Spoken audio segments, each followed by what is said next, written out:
फासावर कधी लटकवलं जाणार? आता शिक्षा सिद्ध झाल्यामुळे तो गुन्हेगार झालेला आहे. रेअरेस्ट ऑफ रेअर म्हणजे काय याची व्याख्या कायद्यामध्ये कुठेही केलेली नाही. तो म्हटला जन्मठेप तर मग त्याच्या उत्तराचा किती विचार केला प्लीज जातो? उच्च न्यायालय आरोपीला निर्दोष देखील मुक्त करू शकतं. आरोपीला त्याचा पूर्ण बचाव मांडण्याचा अधिकार असतो बरं. आणि मग त्या शिक्षेची अंमलबजावणी होते. त्यातून जेव्हा पळवाटा निघतात आरोपीसाठी हे कायद्याच्या दृष्टीनं गंभीर नाही वाटत का? आम्ही रोज मरण अनुभवतोय. यामध्ये आता संपूर्णपणे राज्य सरकारची जबाबदारी आहे. नसरापूरचं जे अत्याचार प्रकरण होतं त्या प्रकरणामध्ये आता आरोपीला जो आरोपी भीमराव कांबळे आहे त्याला फाशीची शिक्षा सुनावण्यात आली आहे.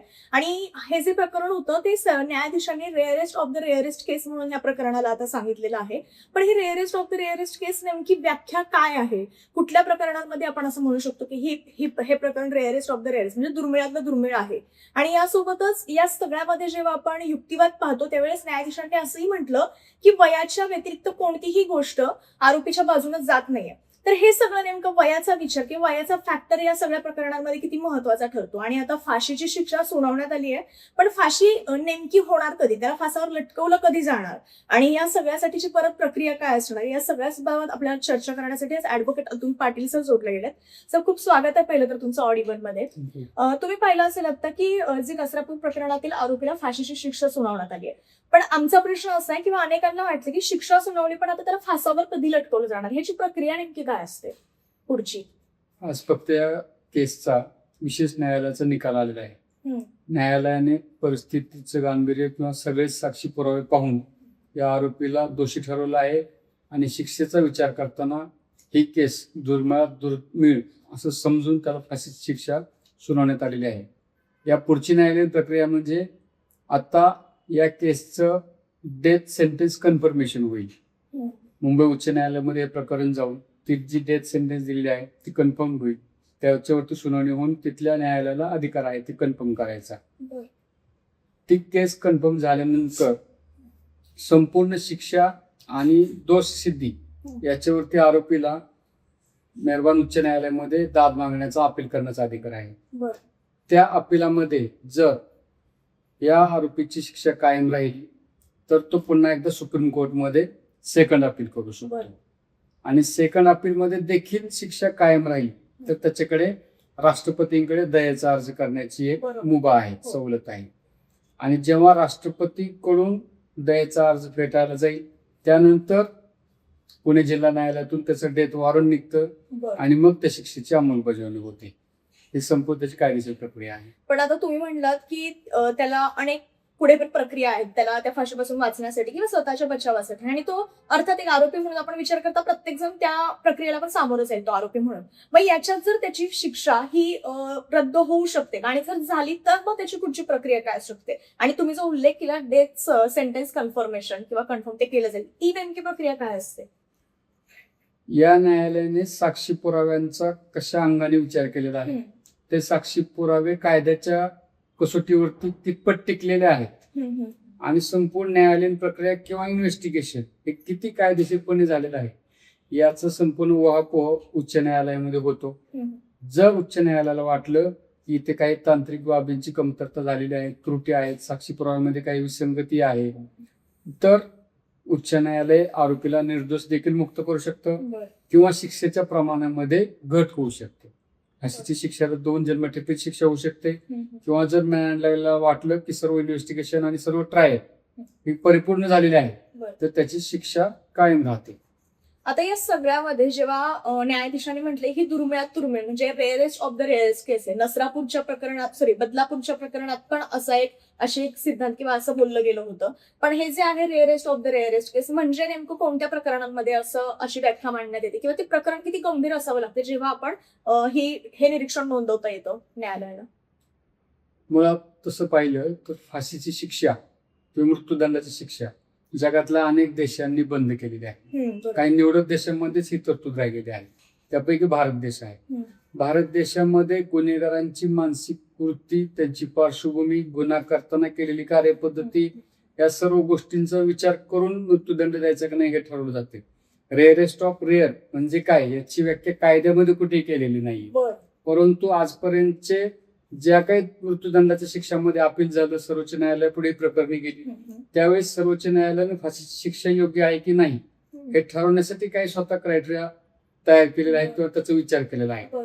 त्यामध्ये रेअरेस्ट ऑफ रेअर ओके. ही एक संकल्पना आलेली आहे.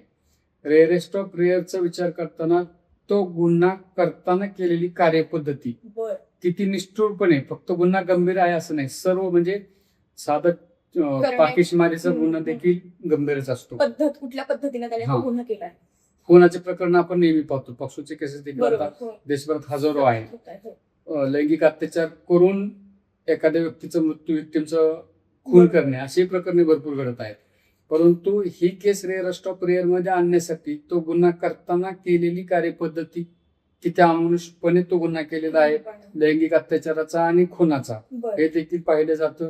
गुन्हा केल्याच्या नंतर त्या आरोपीची मानसिकता कशा पद्धतीची होती, त्यानं कशा प्रकारचं बिहेवियर केलेलं आहे ओके. याचा देखील विचार केला जातो. आणि अशा प्रकारच्या गुन्ह्यांची इतर गुन्ह्यांबरोबर एक प्रकारे कंपॅरिझन केली जाते बरं. आणि त्यावरून ठरवलं जाते की हा गुन्हा रेअरेस्ट ऑफ रेअर आहे का नाही. या सगळ्यामध्ये मी जेव्हा निरीक्षणं जी कोर्टाकडून नोंदवण्यात आली किंवा सरकारी वकिलांनी काय बाजू मांडली पाहिलं, त्यामध्ये त्यांनी म्हटलं की याने जनावरांसोबत पण तेच केलं आणि हिच्यासोबतही हेच केलं. मग मला प्रश्न पडला किंवा एक सामान्य प्रश्न आहे की प्राण्यांच्या संदर्भातल्या सुरक्षेचेही अनेक कायदे आहेत आपल्याकडे. मग ह्या सगळ्या प्रकरणामध्ये जेव्हा ते प्रकरण उघड होतं की याने शेळ्यांना सोडलेलं नाहीये, कोंबड्यांना सोडलेलं नाही, अशीही काही गोष्टी बाहेर आल्या, पण या सगळ्या अनुषंगाने काहीच कारवाई किंवा ती कलमं लावण्यात आली असतील याच्यामध्ये, आणि त्या बाजूने काय याच्यावर कारवाई केली जाते?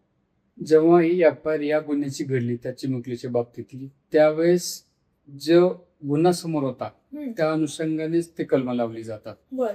पूर्वी घडलेल्या गुन्ह्यांच्या बाबतीत पूर्वीच्या एफआयआर असतात किंवा कुणी तक्रारदार आलेले नसेल तर पोलिसांना पॉवर आहे स्वतंत्र गुन्हा दाखल करायचा. सर्व गुन्हे एकत्र मिक्स होणार नाहीत त्या बरं. एफआयआर मध्ये. त्यासाठीचे आज सुद्धा पोलिसांना जर तसे काही पुरावे आणि कोणी तक्रारदार समोर आले तर त्या गुन्ह्यांच्या बाबतीत एफआयआर दाखल करायची पॉवर आहे. या सगळ्या प्रकरणामध्ये आपण पाहिलं तर न्यायाधीशांनी त्याला विचारलं होतं की तुला जे काही तुझे कृत्य केलंय तू स्वतः आठव आणि तूच सांग की तुला काय शिक्षा द्यायला हवी. मग ते जेव्हा विचारण्यात आलं तेव्हा अर्थातच तो काही स्वतः तर सांगणार नाही फाशी द्या, जन्मठेप द्या, पण असं जेव्हा विचारलं जातं त्याच्याकडून जर एखादी त्याच्यावरती उत्तर येते की मला फाशी द्या वगैरे, तर हे सगळं किती गांभीर्याने घेतो कोर्ट किंवा वकील, सगळे न्यायाधीश. त्याने जर सांगितलंच फाशी द्या किंवा तो म्हटलं जन्मठेप द्या, तर मग त्याच्या उत्तराचा किती विचार केला आपली जी जातो? फौजदारी प्रक्रिया संहिता आहे त्यामध्ये आरोपीला त्याचा पूर्ण बचाव मांडण्याचा अधिकार असतो. बरोबर.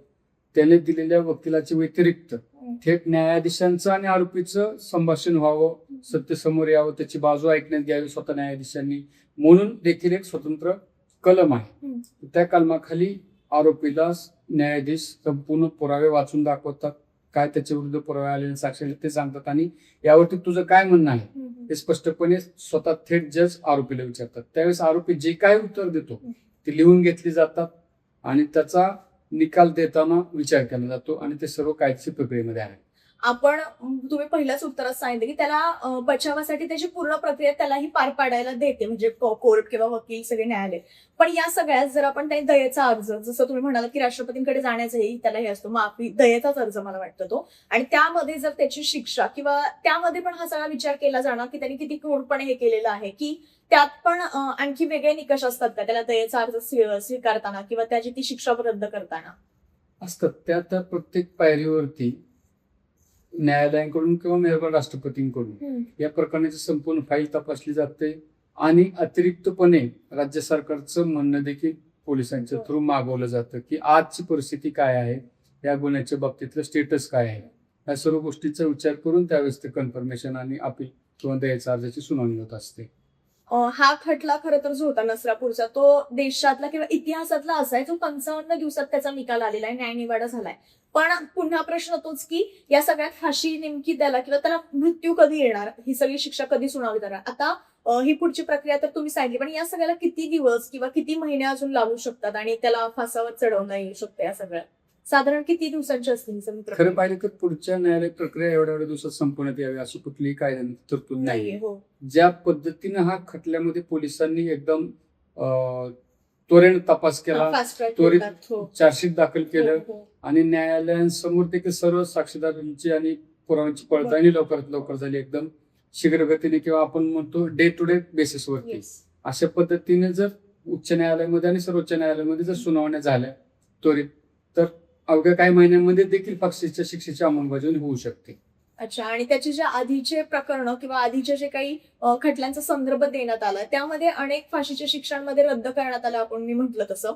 आणि अनेक याच्यामध्ये असंही झालेलं आहे की त्यांना फाशी, म्हणजे मी मागाशी तुम्हाला आपलं रेकॉर्ड होण्याआधी सांगितलं की अनेक अशी प्रकरणं आहेत ज्यात फाशीची शिक्षा सुनावली आहे पण त्यांना ती त्यांची अजून अंमलबजावणी झालेली नाही. आणि जर तसं झालं तर तोपर्यंत याला दुसऱ्या शिक्षेसाठी पुन्हा अपील करता येऊ शकतं का, म्हणजे फॅमिलीला किंवा जे पीडित कुटुंब आहे त्यांना, की इतक्या दिवसात जर तुम्हाला शिक्षा देणं म्हणजे फासावर चढवलं जात नसेल तर तोपर्यंत या कारवाईच्या अनुषंगानेही एक तुम्ही प्रक्रिया राबवा वगैरे असं होऊ शकतं आहे. जन्मठेपेच्या ज्या वगैरे. हो, आपण ज्योती कुमारी खून खटला जर पाहिला हो, असेल, हो, हो. विप्रो आयपी बीपीओ कंपनीच्या एम्प्लॉईचा, हो. तर त्यामध्ये आरोपींना दुहेरी फाशी शिक्षा सुनावण्यात आली होती. ओके. त्यांचं उच्च न्यायालयातलं आणि सर्वोच्च न्यायालयातलं अपील फेटाळण्यात आलेलं बरं. होतं. ती शिक्षा तिथं कायम झाली होती. राष्ट्रपतींनी ते देखील त्यांचा दयेचा अर्ज फेटाळला होता. त्यांना फाशी होणार ही सर्व परिस्थिती निर्माण झाली होती, परंतु जिल्हा न्यायालयातून त्यांचं डेथ वॉरंट जेलला निघायला प्रक्रिया. जो विलंब झाला, हम्म, हम्म. त्या विलंबाचा फायदा घेऊन त्या आरोपींनी त्यांच्या वकिलाच्या थ्रू उच्च न्यायालयामध्ये याचिका दाखल केली की आम्ही रोज मरण अनुभवतोय एकदा राष्ट्रपतीकडून याचिका फेटाळल्या गेल्यानंतर, आणि हा आमच्या मानवाधिकाराचं उल्लंघन आहे. ओके. त्यामुळे फाशी देण्याच्या विलंबावरती सुनावणी घेऊन त्यांची फाशीची शिक्षा रद्द करण्यात आली आणि त्यांना जन्मठेपेची शिक्षा सुनावण्यात आलेली आहे. पण अशा गंभीर प्रकरणांमध्ये जेव्हा आपण एकीकडे म्हणतो रेअरेस्ट ऑफ द रेअरेस्ट केस आहेत किंवा आधीही झाले असतील अशा केसेस ज्याला एकदम दुर्मिळातलं दुर्मिळ म्हटलं नसेल पण तो गुन्हा तितकाच गंभीर असेल, अशा प्रकरणामध्ये एकीकडे फाशी सुनावायची आणि दुसरीकडे विलंब करायचा, त्यातून जेव्हा पळवाटा निघतात आरोपीसाठी, हे कायद्याच्या दृष्टीनं गंभीर नाही वाटत का हो तुम्हाला? ते कायद्याच्या आणि समाजाच्या सगळ्याच दोघांच्या दृष्टीनं. दृष्टीने खूप गंभीर बाब आहे. यामध्ये आता संपूर्णपणे राज्य सरकारची जबाबदारी आहे की दिलेल्या शिक्षेची अंमलबजावणी होण्यासाठी त्यांनी रोज जागता पहारा देणे, प्रत्येक स्टेजला त्या केस स्टेटस काय आहे हे तपासणे आणि सर्व सुनावण्या वेळेमध्ये किंवा लवकरात लवकर कशा संपतील हे पाहून शिक्षेची अंमलबजावणी करणे आता सरकारची जबाबदारी आहे. बरं, आता अर्थातच त्याचा न्यायनिवाडा तर झाला, मी म्हटलं तसं की 55 दिवसात इतिहासात ती पहिली अशी केस असेल. पण आता जोपर्यंत फाशी होत नाही किंवा काय नाही तोपर्यंत त्याला पोलीस कोठडीच राहणार त्या आरोपीला, आणि हे सगळं म्हणजे त्याची प्रक्रिया काय असणार, तर त्याला काय काय काय त्याच्यासोबत पुढे न्यायालयीन प्रक्रिया होणार पर्सनली आजच्या तारखेपर्यंत तो युटीपी म्हणजे कच्चा कैदी म्हणून गणला जात होता, एक आरोपी म्हणून गणला आता जात होता. दोषीच ठरलेला आहे. आता शिक्षा सिद्ध झाल्यामुळे तो गुन्हेगार झालेला आहे. हम्म. त्याला इथून पुढे गुन्हेगारासारखी तुरुंगातली वागणूक मिळेल. त्याला कच्च्या कायद्यांबरोबर राहता येणार नाही. जे दोषी झालेले आहेत त्यांच्या बरोबर, आणि हा रेअरेस्ट ऑफ रेअर आणि फाशीची शिक्षा अधीन असलेला कैदी असल्यामुळे त्याच्यासाठी तिथं सगळी संपूर्ण वेगळी व्यवस्था असते जेलमध्ये. ओके. खरं तर ज्या पद्धतीनं ही सगळी केस एवढी गंभीररित्या म्हणजे रस्त्यापासून न्यायालयापर्यंत जो काही लोकांचा आक्रोश होता, पीडितेच्या कुटुंबाचा आक्रोश होता, त्याच्यावरती आज खरं तर म्हणू शकतो आपण की तोडगा निघालेला आहे, त्याला न्यायनिवाडा झाला. आणि अगदी इतिहासातली पहिली अशी केस आहे ही की ज्याला रेअरेस्ट ऑफ द रेस्ट आणि एकदम फास्ट म्हणजे जलद गतीने फास्ट ट्रॅक कोर्टात चालवण्यात आलेली ही केस आहे. 55 दिवसात त्याचा निकाल आलेला आहे. आणि या सगळ्या दृष्टीनं जेव्हा शिक्षा सुनावली जाते पण त्यात शिक्षा अनेक दिवस प्रलंबित किंवा अनेक दिवस काही न्यायालयीन प्रक्रियेमुळे ती प्रलंबित किंवा विलंब लागतो, त्यावेळेस आरोपी कशा प्रकारे पळवाटा काढू शकतो याचंही एक उदाहरण सरांनी दिलं, ज्याला दुहेरी फाशी सुनावण्यात आली नंतर. आणि अशा पद्धतीने या आरोपीच्या बाबतीत पुढे काय काय प्रक्रिया होते आणि कधी ऍक्च्युअल त्याला फासावर लटकवलं जाणार हे सुद्धा आपल्याला पाहावं लागणार आहे. पण तोपर्यंत ही सगळी जी काही माहिती दिली सर तुम्ही त्यासाठी खूप खूप धन्यवाद. Thank you. थँक्यू.